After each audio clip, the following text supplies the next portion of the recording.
So, they say absence makes the heart grow fonder. Or maybe my outlook's just changed. Or maybe the show, on a second and more careful and deliberate reviewing, has won me back over.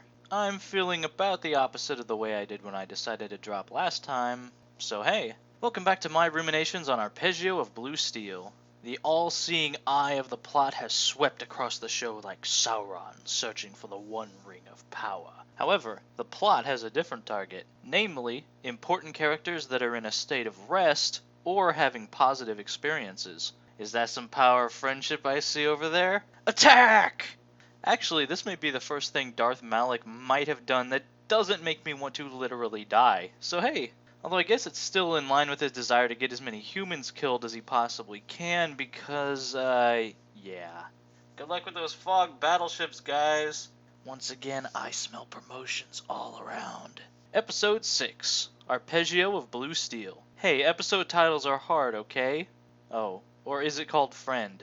Who's been fucking with my brothers? We open on Osakabe, as his life signs are failing, and he's reflecting on the relationship he had with Maki, and how she's now coming to get this thing called friendship with the fog, humanity's enemy. But he suspects the bond she's forming now could change the world. Assuming the big bad government doesn't come in to put a stop to it, that is. Speaking of which, those trucks of soldiers are about due now.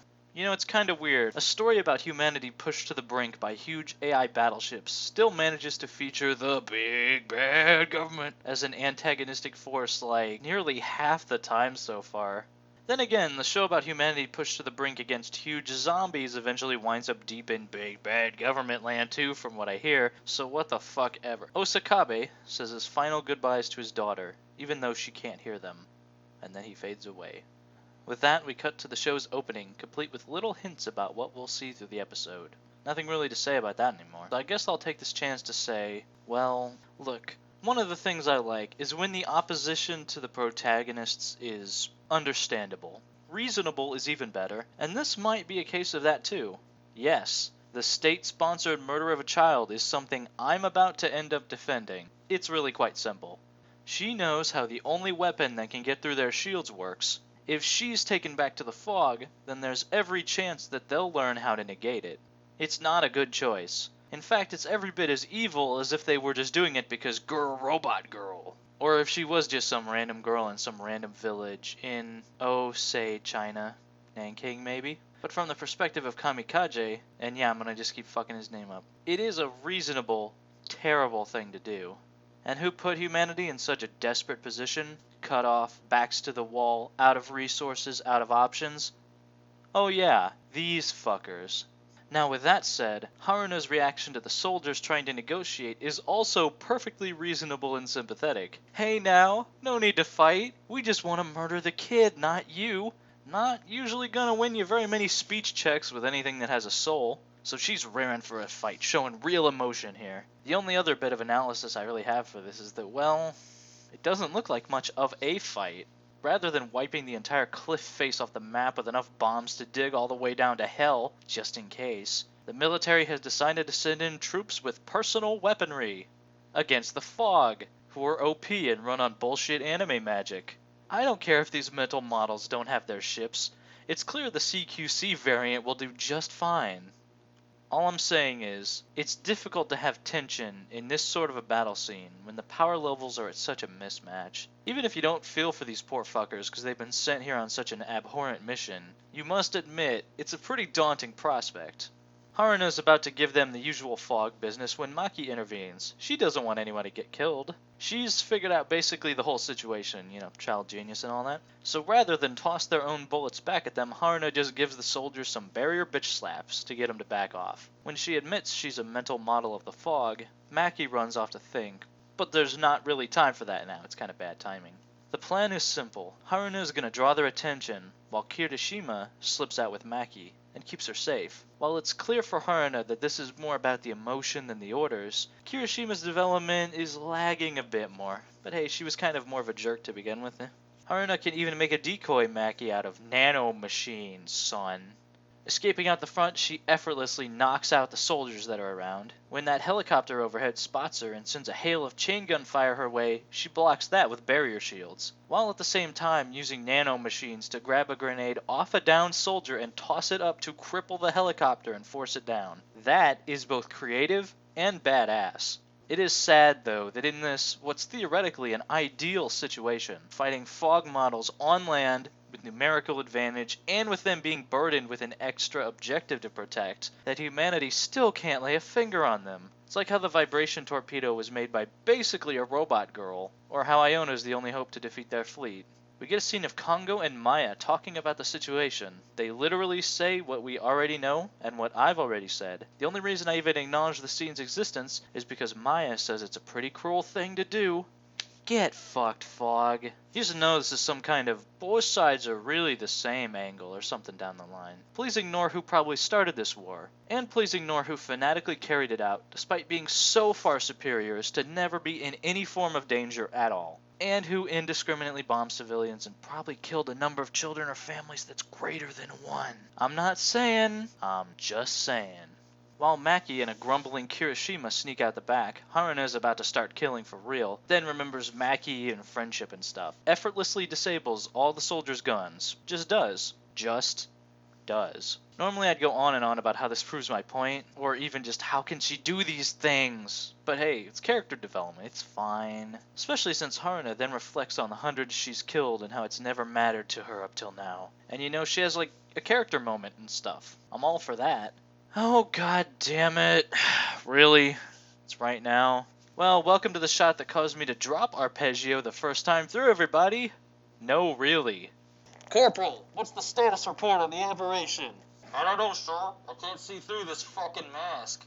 There must be some huge big reason why I quit here, right? No, not really. It was just the straw that broke the camel's back, given I was watching this with a huge chip on my shoulder the first time through. I wasn't sitting down to stop, think about things scene by scene, analyze it, really give it thought. I was watching episode after episode, reacting more emotionally. I don't know if the soldiers all have masks just because it's easier to make, or to dehumanize them intentionally as the faceless enemy. Either way, it's no good. And, welp, as you can imagine, Maki's having a pretty tough time. Any kid would cry when they know people are trying to hurt them, but add to that, she's realized that she's spent a lot of her time, well, designing a weapon to kill Haruna and her friends. Yeah. So she thinks she doesn't deserve to meet her and all that. This is getting pretty bad. It's like the long night of solace, except there's no solace and a lot of pain. Speaking of which, the military is now angry enough to send in their Ghost in the Shell style spider wonker tank things. Oh, I wonder if this'll do the trick. While the show definitely is trying to use the tension of the battle scene like what you'd normally expect, there's also enough character stuff here to carry through a viewer that, say, realizes that the military is about as threatening to Haruna as, well, I would be in that situation. Well, to be fair, Haruna stops the tank shells, but her systems can't keep up with all this stuff, and the decoy fades away. This is the clue in for the big bad government. It's a trap! Well, time to get the fuck out of here then. Oh, god damn it. But no! Kirishima steps up to bat, making sure these soldiers can list defeated by stuffed bear in the Japanese army's long and humiliating track record. Although she's not exactly at 100% either. Nice. Wow, if you take characters and you put limits on them, things get more interesting and engaging. Nobody could have foreseen that. You know, I've really turned around on this episode. The creators were forced to actually get creative. Much like the original decision to make the heroes a submarine, so they would need to use, like, tactics and junk, I can get behind this. As you might imagine, even in her current state, Maki is taken aback by the sight of her stuffed animal beating the absolute fucking shit out of a squadron of soldiers, and talking to her. I can totally explain later. Maki isn't willing to just abandon Haruna, even though that's kind of the plan, friendship and stuff. However, as Kirishima says, well, Haruna is more in her element than anything. She effortlessly wipes out the automated tanks and stuff, but she continues not killing the soldiers. She's definitely become more expressive too. Get a good idea of what she's thinking from her face. Even with the internal monologue aside, yeah, she kinda became the protagonist for a bit. But Maki comes back out of concern for her, so yeah. Not the best idea, but you can hardly blame her. They are pretty trapped now, though. The soldiers pour on a merciless fusillade of shots, and the shield's power starts to finally drain. Haruna pulls her close as Maki cries that she doesn't want to lose her only friend in the world. With her dad long gone as far as she knows, Oh, and that's gonna be a fun conversation later, by the way. Yeah, Haruna's it for her. And Haruna can't protect her like she wanted. Maki still feels guilt over creating the weapon, getting her friend into this whole thing in the first place. Seriously, bad times. With the barrier failing, they're all out of options. But at the very last second, the tanks start exploding! Now there's a sight for sore eyes. After determining for herself that nobody is in those tanks, Iona clusterfucks them with the power of fog magic. Is it a double standard to enjoy this more when Iona does this stuff versus actual fog ships doing it? Yes. Yes, it is. With, I'll add, the Iona theme going in the background, a musical refrain I've grown quite fond of, especially in its absence. Come with me if you want to live. Alright guys, wipe out everything that's not got human life signs down there. Can do, Gunzo. That doesn't include the AI! But no! Iona's weaponry makes quite a show as they clear the way for the dramatic escape. Kamikaze calls up the heroes to say they're making a big mistake, and the show once again calls back to something I didn't like, in a way I like. Because as Gunzo points out, they're not actually a part of your little military or anything, so they'll do whatever the fuck they please. Like this. For normal people, the only way to resolve this situation seemed to be to commit a horrible act. But this is the upside of the over-the-top and not realistic protagonists. They offer a way out of such conundrums. And we don't actually see his face at all, it's just a sound call. But I have to think there's a little part of Kamikaze that's grateful they showed up when they did. Sir, our crab tanks are being wiped out. Damn, if only we could see better! Okay, this has to be deliberate. There's no way this show keeps setting up stuff deliberately to annoy my fake autism, and then calling back to it in a way I like, over and over, just by accident. This has to be directly at me. That's right, flee before an interesting character! Puny humans! And we're walking. So, with the situation resolved and the mansion a smoldering ruin, the power of friendship between Kirishima, Haruna, and Maki has been cemented. Come to think of it, this may have been the most violent clusterfuck of a battle that didn't actually result in a single person dying. So it's time to set sail. When Haruna asks Iona why she came to save them, she doesn't reply, because Gunzo told me to or anything. Rather, she heard Haruna crying out for help, so hey. Even Kirishima is an eminently tolerable character now. She may even, get an actual body back. Hey, do we have any spare nanomachines, son, in the trunk? Oh right, we're all out when we broke the hypercannon in that fight. With them. Nice. Oh, let's just call it even. When asked, Gunzo says they're heading for the secret rebel base at Iwo Jima. I must again point out the bad juju this place must have for the Japanese. Meanwhile, at the rebel base, and yes, I just watched Force Awakens not too long ago, so it is now referred to as the rebel base. Takao has been captured after that bushwhacking she got. But what force is powerful enough to casually plow through a ship that caused our hero so much trouble earlier? And why does it have a weird floating egg thing with a cybernetic face? We'll find that out and much more in the next episode. Oh boy, oh boy. So, creative battle scenes featuring character to them. The heroes getting the will the big damn heroes moment there at the end. Considering that, as I keep pointing out, the fog is stupidly OP and imbalanced, they did as much as they could to set this fight up as an actual threat, to the point where it was thrilling when they were rescued. Even though, they weren't dying here.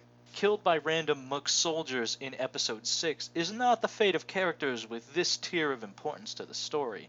That's not how it goes. Now, of course, that's not an ironclad rule, and many series toy with these expectations deliberately, but that's always a risk, and it can pay off or backfire bad. So basically they weren't dying here, but they did a good job of building up the tension and then paying it all off, with a little something extra just for me. Oh, Arpeggio, you shouldn't have.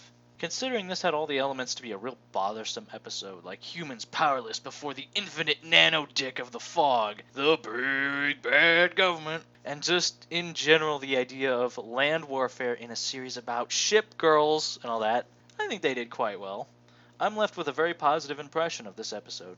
Not quite sure where to stack it up against the others, because it's just different. It's like the last one, it's just different. But hey, next time on Arpeggio of Blue Steel, the Iwoto base, the allies that Gunzo are assembling, and the inevitable response from the fog. See you then.